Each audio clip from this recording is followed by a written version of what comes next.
Magandang araw sa inyong lahat mga kababayan. Ako po si Banat Bayat. Ito na nga, pag-uusapan na natin ang mga may init na issue pa sa lipunan. Alam nyo, ito matitindi ho yung mga nangyayari ngayon sa ating bayan na talaga namang nakaka-excite kasi alam nyo habang ang administrasyon na ito ay todo-todo talaga para sa pagwasak kay BP Sara Duterte sa 2028, yung mga circumstances at yung mga baho nila lumalabas na.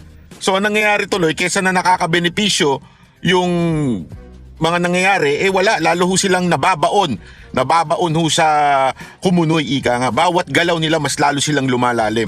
Ngayon pag-uusapan natin yung sa ICC, pag-uusapan natin yung sa impeachment ni BP Sara Duterte, na kung saan bumabaluktot na yung mga partido.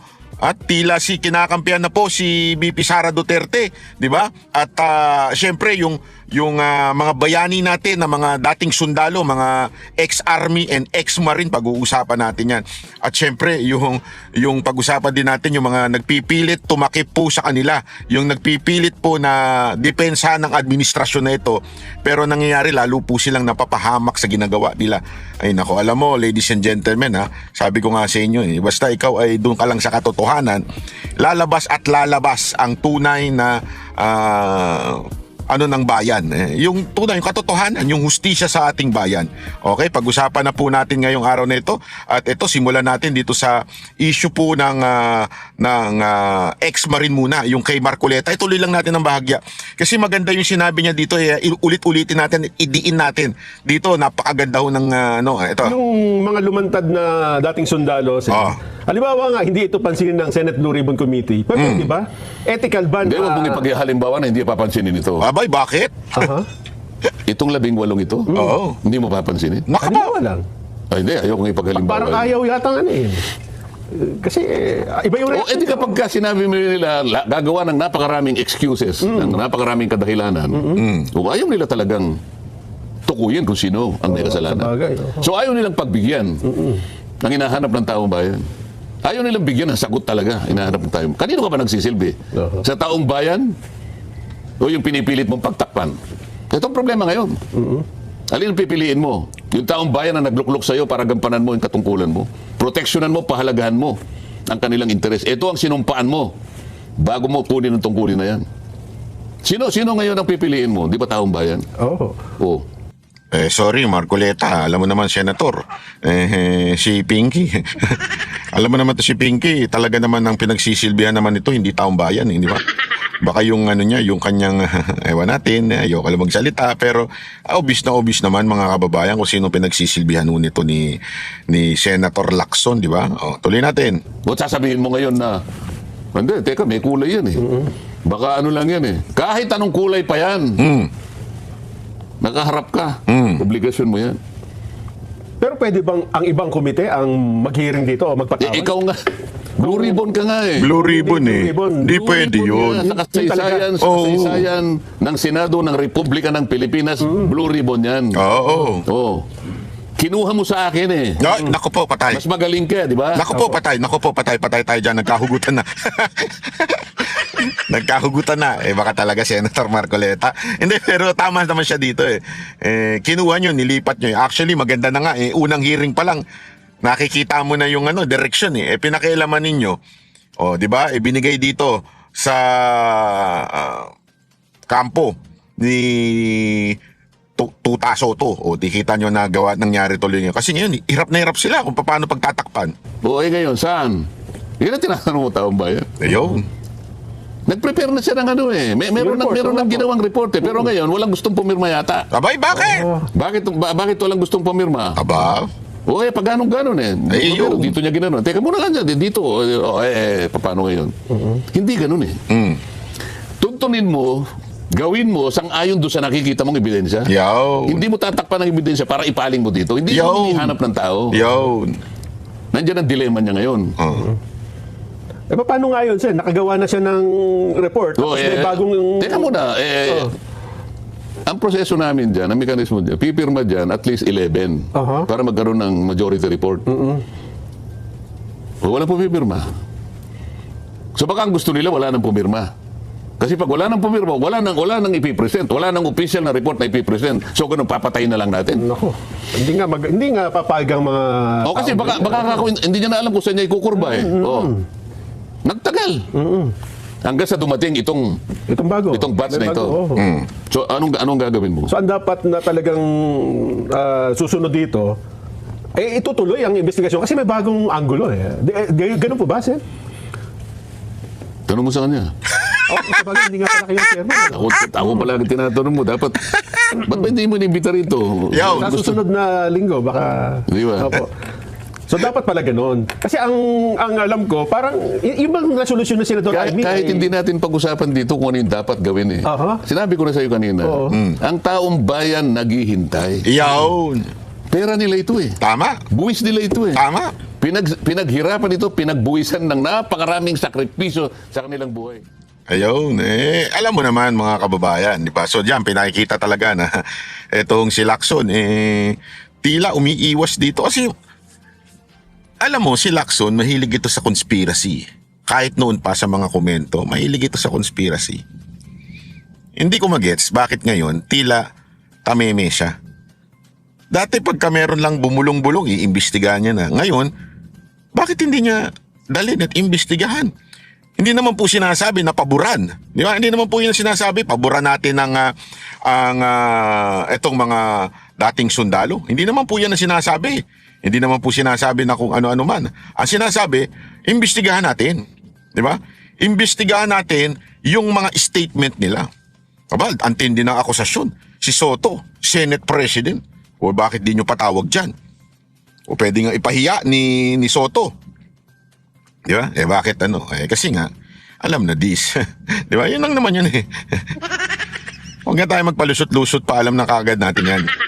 Eto, pag-usapan natin itong issue naman. Ito yan, kasi pinagbibintangan din eh. Pero napakaganda rin na sagot ni Senator Mike Defensor. Uy, pambira. Pwede. Senator Mike Defensor, dapat senator na lang tinakbo nito eh. Di ba? Ito. Kausapin na po natin ngayon si dating Congressman Mike Defensor, kaugnay po sa mga isiniwalat ng mga nagpakilalang tauhan ni Zaldico na nag-deliver umano ng mga kickbacks sa flood control projects. Magandang umaga at welcome po sa Balitang Hali, sir. Yes, Connie, magandang umaga and kay Henry sa lahat po na nanonood at nakikinig, magandang tanghali po sa inyong lahat. Sa panayam po namin kay dating Senador Antonio Trillanes kahapon dito po sa Balitang Hali, nakarehistro daw sa asawa nyo yung kotse na ginamit ng mga dating sundalo papunta po sa press con ni na Attorney Baligod. Kaya makikita raw kung sinong kumakamada behind the scenes. Ano ho ang tugon ninyo at tila itong pangalan nyo muli ang lumulutang? Alam mo, Connie, hindi na nila kami kailangang i-surveillance dahil nung araw na yon, 2 motor ang sumusunod doon sa van ng mga sundalo o yung mga ex-marines at soldiers na nagkaroon ng press conference. Kung tatawagan lang nila ako, aamin naman ako, talagang tumutulong ako sa mga yan, naniniwala ako sa mga sinasabi nila dahil kung naalala mo, Connie, naunang lumabas si Sergeant Cotesa na kinausap ako at siya din yung Alam mo, ito yung talagang bagay na gustong-gusto ko dito sa issue nitong mga sundalo na ito. Kahit kung makikita ninyo yung interview namin doon sa kanilang abogado, ano sila pag tinanong mo, kung ano talaga yung totoo, whether it will appear na hindi maganda, pwedeng kulayan, o pwedeng baliin, okay lang, basta sasabihin nila yung totoo. Diba? Napaka-importante ho niyan, mga kababayan. Hindi katulad nung iba na hindi makasagot pag tinanong mo. Para bagang nagtatago, para bagang meron silang tinatago. Dito, wala akong tinatago si Senator Mike Defensor. Ganda talaga, Senator. Hindi totoo, di ba? Sabi niya, bakit pa sila mag-iimbestiga? Kung tawagan na lang nila ako, tanungin, ako yan, di ba? Ba't kailangan nyo pa mag-imbestiga? Kahit yung abogado, di ba, tinanong namin, sabi, may isa akong ban, tapos nanghiram ako dito kay Defensor at may isa pa yung counselor. Diretsuhan kasi nga, again, because it is the truth, therefore, sasabihin namin ng totoo. Hindi namin kailangan kung ano-ano pa, magmaang-maangan, ang kesyo hindi sa amin yan. Di ba? Sa po kay Senador Marcoleta. Kaya hindi naman bago sa akin ang ibig sabihin, hindi konektado kay Sergeant Cotesa yung mga sinasabi nila. Of course, maraming bago na idinagdag sila doon sa mga binabanggit ni Sergeant Cotesa. Yung mga litrato, yung mga video, yung kanilang mga pananalita, yan ay lahat galing sa mga sundalo. At sinabi ko nga, handang humarap yung mga sundalong yan kung ano formal na patawag o pagdinig ang gagawin tungkol dito sa isyong to. Makailang beses na nga po lumalabas ang inyong pangalan, sir, no? At parating nauugnay ito sa destabilization plot. Ano ho ang inyong masasabi dyan? Connie, ang hindi ko maintindihan ang sabi ng Pangulo noon, sabi niya, maya naman kayo. Ikulong ang mga magnanakaw, imbestigahan itong isyong to. Oh. Una pa nga, siya pa ang nagre-report. Tama. Kung sino yung mga dapat kasuhan. Tama. Sabi nila si Saldico, ang mastermind, tumalabas sa kaso ng gobyerno, sa ifinail nila sa ombudsman, sa ICI, maging sa Blue Ribbon Committee. Tama. Yung pinaka-sinasabi lang mastermind na sindikato, yung mga bataan niya, ngayon nagsasalita. Parang hindi ko maidugtong na dahil may mga itinuturo na ayaw nila na nagdi-deliver doon sa Ilocos, nagdi-deliver doon sa Forbes Park, sa kanilang bahay ni Pangulong Marcos, sa bahay ni Speaker Martin Romualdez, biglang hindi na naman totoo. Kung hindi pala totoo itong mga sinasabi ng mga tao, hindi rin totoo yung kaso ni Saldico dahil isang grupo sila dati. Magkakasama sila, chairman ng appropriation ni Saldico, at itong korupsyon na binabanggit ngayon at dalahan ng pera, hindi kasama ang mga sundalong yan. Hindi sila nakinabang, hindi sila TPWH. Ngayon nagsasalita, ang sasabihin naman nila, hindi totoo at pilit nila sinisiraan ang kredibilidad ng mga taong to. Maghahain Alam mo, ang ganda ng paliwanag ni Mike Defensor doon, ha?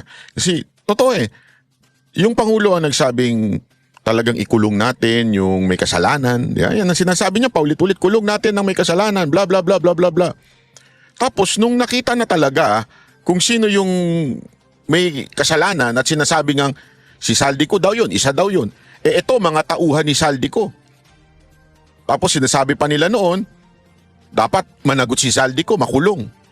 Nung nagsalita yung mga tauhan at etong mga sundalo na ito, they are not protecting Saldico. Linawin natin yun. Hindi nila pinoprotektahan si Saldico, kung hindi, itinuturo pa nga nila Tinasabi nila, inutusan kami ni Saldico mag-deliver dito. So hindi ligtas sa kaso dito si Saldico. So, akala ko ba, sabi mo Marcos, sabi mo Remulla, sabi nyo ICI, ang may kasalanan nitong flood control si Saldico. O eto, mga nagsasabi na, si Saldico nga nag-utos sa amin. Biglang sasabihin nyo ngayon, sandali. Hindi kayo sundalo. Sandali. May problema kayo. Sandali. Patawa yan. Hindi yan totoo. Porket nabanggit yung mga congressman at senador, biglang hindi na totoo. O, di ba? Kalokohan Now, talaga. na cyber libel case laban po sa inyo si dating Senador Trillanes dahil sa pagdawit sa kanya sa $2 million mula kay Zaldico para sa ICC investigation. Paano nyo ito planong harapin? Una sa lahat, anytime harapin ko yan. Pero una sa lahat, ang nagsabi niyan ay yung mga sundalo. Galing sa mga sundalo, sila may bitbit ng pera, sila ang nagsabi, maging yung mga witnesses sa ICI, sinasabi nila na sila nagdadala sa raffle, sa Midas, walang nanggaling sa akin dyan. In fact, Tama. wala akong kaalam-alam dyan. So yung mga sundalong to ang mga nagsalita. Ang dapat ngang kasuhan, si Senator Trillanes kung totoo. Ang dapat ngang kasuhan ay yung ICC na mga prosecution team kung totoo ang ginawa nila. Dahil yun ay labag sa batas na para bang ginulo nila ang dapat na investigasyon dito sa kasong ito, inayos nila, minaniobra nila, para talagang makulong at makidnap si Pangulong Duterte. So, inuulit ko, ang mga salitang ito ay nanggaling sa mga sundalo na buong loob haharap sa anumang pandinig o anumang kaso na kailangan nilang harapin. Pero suportahan niyo po ang hakbang na ito. Sabi nga lahat daw ng mga sumuporta dito ay kakasuhan. So, pero kung kasuhan mo kayo, kayo ay haharap naman, ano? Isipin mo naman, Connie, ngayon ini-interview mo ko. Ibig ba sabihin kasama ka sa destabilization? Hindi naman totoo yun, di ba? Gusto mong marinig ang aming side. Ang sundalo nagsasabi ng katotohanan, gusto mong marinig ng taong bayan ang side nila. Ito ang nagdi-deliver ng pera. Kaya dapat to, imbis na ipitin at gipitin ito mga sundalong to, talagang iharap, pakinggan nila, iharap nila sa kaso, under oath, kung nagsasabi ng totoo. Yo. Punta ko mga sundalo at ako mismo haharap kung ano ang Yan. nalaman ko dito sa isyong ito. Ayan. Okay, question po yung timing kasi nung paglantad ng ex-Marines ni Attorney Baligod. Oh. Bakit nga ba ngayon lamang daw itong nilabas? Para sa akin nga, Connie, dapat noon pa lumabas Paglabas ni Sergeant Contesa at nagsalita si Congressman Saldico. Yung mga media, kung ako sa inyo, makinig kayo sa interview sa SMNI. Di ba? Ang problema kasi sa inyo, yayabang nyo Kung nakikinig lang kayo sa interview ng SMNI, doon talagang tinanong namin yung mga hard questions sa abogado. Yung mga pagdududa dun sa abogado, tinanong namin at sinagot lahat yan. Bakit ngayon lang? Bakit patsi-patsi? Bakit ganito? Kasi alam nyo, napaka straightforward, hindi memorize, hindi scripted yung pagsagot ng abogado. Talagang dire-diretso. Sana nakikinig kayo para alam nyo yung mga tanong sa sagot. Mali, yung sagot sa tanong. na totoo ang sinasabi ni Sergeant Cortesa, dapat sana lumabas na noon pa man itong mga sundalong to. Pero hindi ko hawak yung kanilang saloobin, hindi ko hawak kung kailan sila magsasalita. Pero sabi ko nga, siguro nagkakataon nga, hindi natin alam, no? Hindi ko alam ang timing ng dahig. Tapos yung referral ng impeachment ni Vice President Sara Duterte, ang alam ko dapat last week pa yan na ini-refer nila. Nagkatugma-tugma, hindi ho namin kasalanan yan.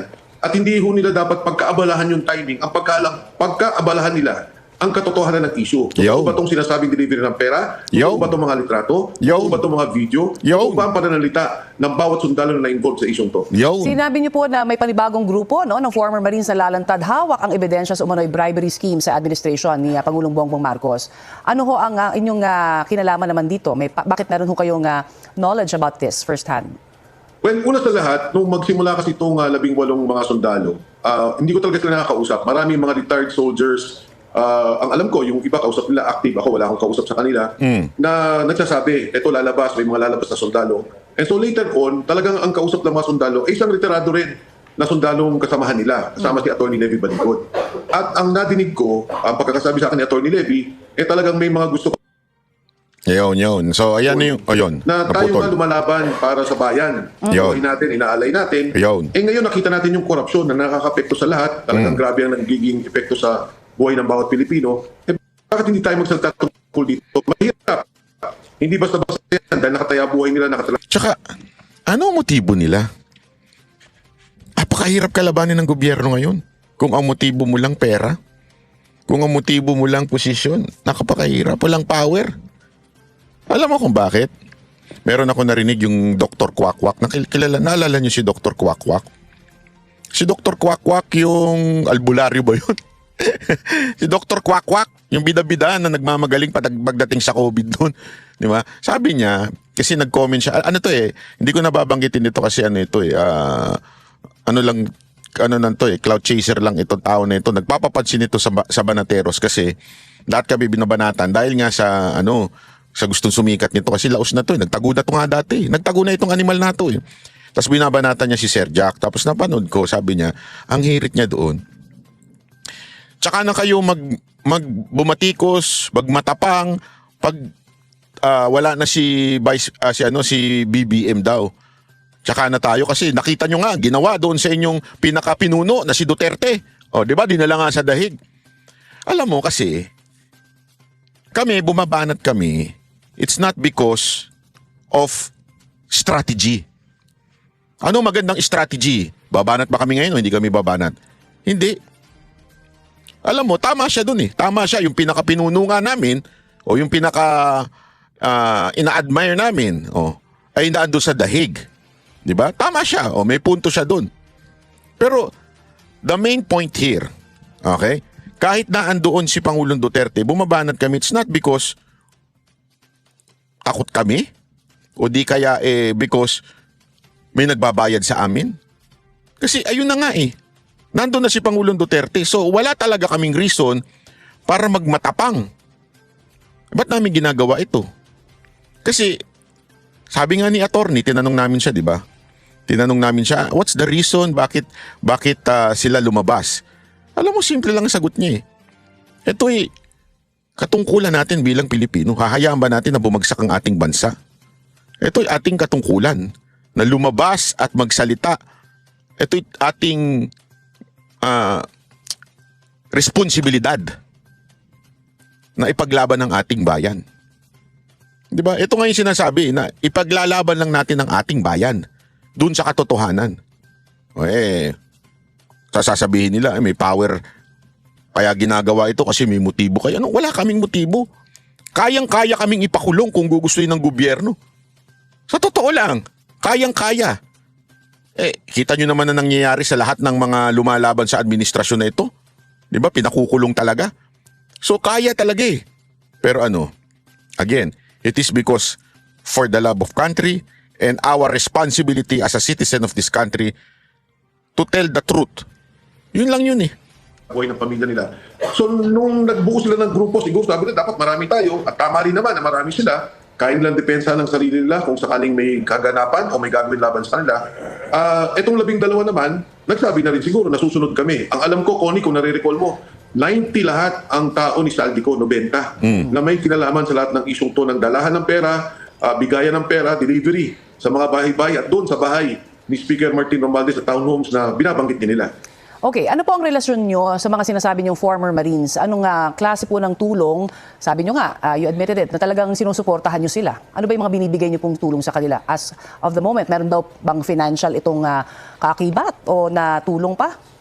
Paglilinaw dito sa pera, alam mo dito sa pera, kung tatanungin mo, may pagkakataon naman ko ni sana dito rin sa inyo, makapagsalita sila, ino-offer nga sila ng pera, milyon-milyon, 10 million, bawal retrato, 10 million, ganito, umatras. And in fact, nasa affidavit nila yun na may sinumpaang salaysay na pinapapirma sa kanila. Totoo yan. And nais talaga nilang gawin yan. Pero yung pagtulong ko sa kanila, katulad yan, transportasyon, nung sila pumunta doon sa press conference, kung ano man yung pagtatago na kailangan magsama-sama sila, tumutulong ako. Marami pang tumutulong. Isa lang ako sa mga tumutulong sa kanila. And sinabi ko, patuloy akong tutulong sa kanila. Pero para sabihin na binayaran para magsalita, wala pong katotohanan yan. Ang dami nga, 18, may lalabas pa na 10.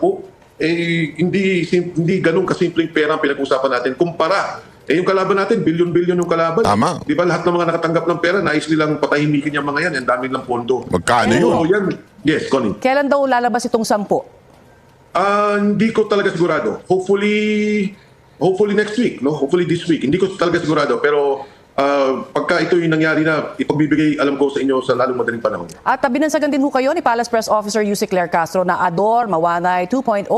Si Mawanay po yung testigo nag-akusa dati kay Senador Ping Lacson, pero kalaunan ay binawi yung salaysay niya. Ano ho ang reaksyon niyo dyan? Alam mo, Connie, nung una ko nga marinig yan, of course kasama ako sa administrasyon ni Pangulong Gloria Macapagal Arroyo. Pero nung hindi ko talaga alam yung issue ng Ador Mawanay. So nung binasa ko, ito pala yung kaso ni General Victor Corpus ng ISAF nung panahong yon laban kay Senator Ping Lacson. Kaso nga, parang nadidikit nila yung issue o nagkakamali sila dahil yung issue sa akin noon, yung kay Udong Mahusay. Ito naman yung kidnapping na nangyari noon. Utangin ng yan. Mali-mali talaga to si Auntie Claire. Ibang tao yung kay Mike Defensor. Tangina, mali-mali ka na nga mag-English. Mali-mali pa yung info mo. Alam mo, Auntie Claire, ako hindi rin naman ako magaling mag-English. At least tama naman yung info na binibigay ko. Di ba? Mali ka na nga, di ka na nga marunong, bobo ka na nga sa English. Pati ba naman yung info, kabobohan pa din, di ka nagre-research. Mag-research ka naman. Ngayon mali Mali na English mo, mali pa to. Ano to? Ano pa alam mo sa buhay? Sumipsip, ang alam mo. Supposedly, kinidnap siya, tapos ako yung personal na kumuha kay Udong Mahusay. So parang nadidikit nila yung kwentuhan to. So yun yung nangyari ngayon kay Yuse Claire Castro. Siguro ang mensahe ko lang, mag-ingat-ingat sa mga ganon. Dahil na sinasabi plant ng witness, never ko pong ginawa yan. At lalo na sa usaping ganito, hindi mo pwedeng paglaruan ng buhay ng mga tao, lalo na ng mga sundalo ng mga marino. Ang Office of the President, lalo sa kanya, ng Presidential Spokesperson, kinakatawan niya at nirepresenta niya ang Pangulo at ang Palasyo ang Malacanang. So hindi ho siguro dapat basta-basta parang nagiging marites, parang kwentuhan sa palengke at sa sari-sari store, ang mga statement o mga Ay nako, tama ka dyan. Palingkera talaga yung babae na yan. Walang kwenta. Nakakahiya. Sabi nga ni VP Sara Duterte, nakakahiya sa buong mundo na meron tayong isang palingkerang chismosa, marites na tagapagsalita ng Pangulo. Sasabihin na naman nila hindi tagapagsalita. Putang ina, hindi pala tagapagsalita. Di patahimikin nyo yan. Press secretary nga hindi pala. Ang exact term nila ay parang press officer. Alam mo, yung pangalan lang naman ng iba press officer pa sila. Pero the main description, ano pinagkaiba ng ginagawa ni Yuse Claire Castro at nila Panelo nun at nila Harry Roque? Wala naman Sino nag-o-orient sa mga bagong balita? Di ba siya din? Binago lang nila yung press officer kaysa sa press secretary. Kasi nga may secretary ang PCOO. Alam nyo kasi ganito yan. Talagang magulo yung structure dyan sa loob ng PCO. Dati magkahiwala yung Office of the Press Secretary at saka PCO. Ngayon parang ang ginawa, dinisolve na ata yung Office of the Secretary o Press Secretary at ginawa na lang under sa PCO. So ibig sabihin, hindi pa pwedeng tawagin ang isang spokesperson na press secretary kasi may secretary, yung si Gomez, di ba? So ano ibig ko lamang pong sabihin? Ibig lang sabihin nun, iniba nyo lang yung pangalan pero same job description. Ayaw nyo man patawag na spokesperson kasi nga nadulas si Marcos noon na ayoko na may spokesperson. So, kunwari na lang, hindi ka spokesperson pero the job description itself, spokesperson ka. Wala kayong pinagkaiba na ginagawa nila Panelo at ni Harry Roque noon. At nung pang mga nakaraang press secretary. Salita na galing sa atin. May mga lumalabas rin ho ngayong loopholes o mga butas, no, tulad ho ng hirap daw magpa-convert naman ng dollar, sobrang laki, no, ng 800 billion pesos. So kayo... Alam mo, katarantaduhan yan yung mahirap. Nasa gobyerno sila. Paano maging mahirap? Di ba yung mga... isipin nyo na lang si Zaldico yan. Yan ang parang talagang pinakahari dyan sa kamera aside from Speaker Romualdez At imaginein mo ganyan ka-powerful yan. Pera nang gagaling sa kanya sa lahat ng mga ano. Imaginein mo kung how power. Sabi ko nga, grabe yung power nitong taon to. To the point na yung kanya security umaabot sa 100. Abay, batalyon na yun Bakit ganun? Isa lang ibig sabihin nun, powerful tong mama na to. Yung USEC at mga assistant secretary nga nakaka-withdraw ng milyon-milyon sa land bank Eto pa kaya makapagpalit lang ng dolyar? Kaduda-duda na? Tatawag lang yan pupunta dyan si Zaldico. Ay sorry, yung tao ko. Si Zaldico tatawag. Pupunta yung tao ko dyan na kailangan ko ng ganitong 2 million o 10 million, 20 million na US dollar. Nasa gobyerno ka, tapos sasabihin, imposible. Po ba naniniwala po kayo na 100% sa mga salaysay dito po ng mga binanggit ng former Marines, including na rin dun sa mga sinasabi na dinoktor daw yung picture ni ML Representative De Lima. Dahil nung mga panahon na yon na sinasabi nilang nakita po siya sa Ilocos, nakakulong naman siya. Alam mo yung binanggit ni Attorney Levy tungkol dito, at yan lang i-quote ko. Ang sabi niya, nagkamali ako dun sa listahan na inilagay ko siya na para bang sitting congresswoman at the time. Pero kasi nga dapat hindi siya dun sa House of Representatives dahil hindi pa siya nakaupo nung panahon yun. Ang sinasabi niya, totoo na nakatanggap ng pera si Congresswoman Laila De Lima. Ngayon ang aking paniwala dyan, oposisyon, in the end, ang mga sundalo ang haharap kay Congresswoman De Lima. Saan nangyari ito? Kailan ibinigay sa kanila? Sa kanya, ang perang yan, o doon pa rin sa mga miyembro o kinatawan ng Kongreso. At handa ang mga sundalo humarap dito. Kasi yun nga ang problema, Connie, hindi marami akong mga kaibigan sa Kongreso na nadamay dyan, hindi ko sila pwedeng pakialaman. Hindi ko pwedeng sabihin, ilagay natin to, ito hindi natin ilagay. Dahil lalo pa yung magsususpecha na bakit ganun. May mga bagay o hindi mga inilalagay. Pagdating doon sa dolyar, ang sabi nila was $2 million, not $800 million. Yung binabanggit na pera, kinalkula lang nila yun, hindi naman eksakto. Kasi sinasabi ng mga sundalo, at ako mismo narinig ko to, kausap ko mismo yung mga sundalo, 3 times a week, nagdi-deliver sila. Minimum of 500 million to about 3 to 4 billion pesos maximum. Grabe, no? 3 beses kada isang linggo. Maririnig niyo yan. Pag kinausap niyo sila, siguro, Connie, maganda na magkaroon din silang pagkakataon makapagsalita sa inyo na galing... Bakit nila pagsasalitain? Sinabihan nila na may mga medyang bayaran. Bakit nila pagsasalitain? Di ba imposible na pagsalitain yan? Ay, naku. Sa kanilang nalalaman talaga. Again, etong mga taong to hindi involved sa corruption, hindi kasama sa anomalya o dun sa sindikato na sinasabi natin pagnanakaw, pero sila mismo yung nagdadala ng pera doon galing kay Zaldico o kung saan man. Kasi hindi ko rin alam kung kay Zaldico lang talaga, kung may mga delivery pang ibang pinanggalingan, dahil kasama sila kay Speaker Martin na grupo din At ito ang sinasabi nilang katotohanan. At tingin ko dapat silang pakinggan, dapat suriin, at dapat talaga tingnan kung ano ang koneksyon nito sa nakawa na sinasabi natin dito sa ating bansa sa ngayon. Alright, marami pong salamat sa inyo pong Parang di naman nakinig yung media, no? Anak ng weteng, Ay, nako. Anyway, eto, maapakalinaw ho. Nakita ninyo, mga kababayan, nakita ninyo yung interview namin sa abogado. Nakita ninyo yung interview kay Mike Defensor. Nakikita ninyo na mararamdaman nyo kung nagsisinungaling, scripted ba. Dapat perfecto yung script Hindi. Alam mo yun, sasabihin talaga nila kung ano yung nalalaman nila, whether it doesn't look good, it looks good, basta importante, eto ang totoo, ito yung nangyari. Bahala na kayo ngayon. Di ba, nung nagkamali sila tinanong natin yan nagkamali ba yung kay De Lima at hindi ba nakatanggap si De Lima? Ang nagkamali lang, yung nilista na, para bagang ganito, naglista, sino yung mga nakatanggap na congressman, na isama lang nila si De Lima. Kasi at this moment, at this time, si De Lima po ay congresswoman. Okay? Kaya nila naisama doon sa congresswoman. Pero, ang totoo nun, nakatanggap pa rin si De Lima, hindi nga lang siya congresswoman. Yun lang nagkamali. Di ba? Doon lang nagkamali. Nakatanggap pa rin. Di umano daw, ha? Allegedly, according to Attorney Levy and the rest of the soldiers, nakatanggap. Yun nga lang, nailista sa Congress. Listahan ng mga congresswoman o congressman. Kaya medyo iba. Doon nagkamali. Ito, punta naman tayo dito, yung umaatras na mga tumbong